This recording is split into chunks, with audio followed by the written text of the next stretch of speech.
Reverend d'Ausland dann schwéier dat Biewen mat enger stärkt vu 7,4 op der Richterskala huet an Kolumbien gros schier du gericht.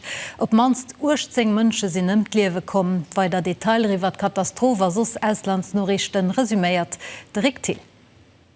Zu Cali sind op mans 20 Gebäier an de Koop gefall, Sekuristen sichen no evaluierenden hunderte Mënschen goufe bei der Katastrophe blesséiert.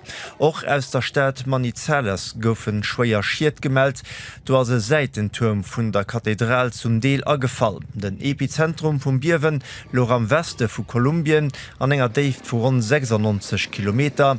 Der Biewen wär och an den Nupeschlenner ze spieren. Bei enger ukrainischer Drohnenattack op die russische Stadt Nischnekamsk sind de russischen Autoritäten no 13 Mënschen em Liewe kommen dorenner Kant. 75 weiter Personen solle blesséiert gesinn.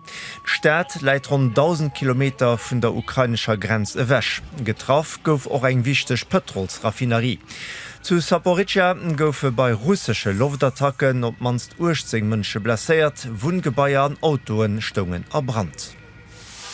Zu Shanghai huet den Taifun Dolphin fir stärke Reen an Iwerschwemmunge gesuercht eng Party Metroverbindungen goufen annuléiert, ort Fähren fuhren amment net.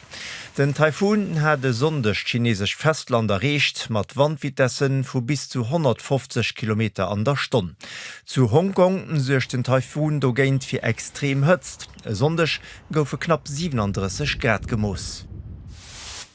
Den Chef vun der Reform UK-Partei Nigel Farage will am Fall vun enger Victoire bei den nächste Wahlen all ausländsch Prisonnier deportieren. Sie sollen hier Strof an ihrem Hemesland oder an Drittstaaten wie dem Kosovo oder El Salvador aufsetzen, soll Propos vom Rechtspopulist. Donieft plante Farage provisorisch Prisonen mat am ganzen 12.000 zusätzliche Plätzen. Bald 30 Jahre no Mord Rapper Tupac Shakur fängt lo zu Las Vegas de Prozess gegen den Duane Davis un. Haut huet den mat der ugefangen Membren vun der Jury auszuwählen, den 63-jährige Beschëllechten sollt der Tag 1996 organisiert hunn, den Davis weist d'Akkusationen zréck.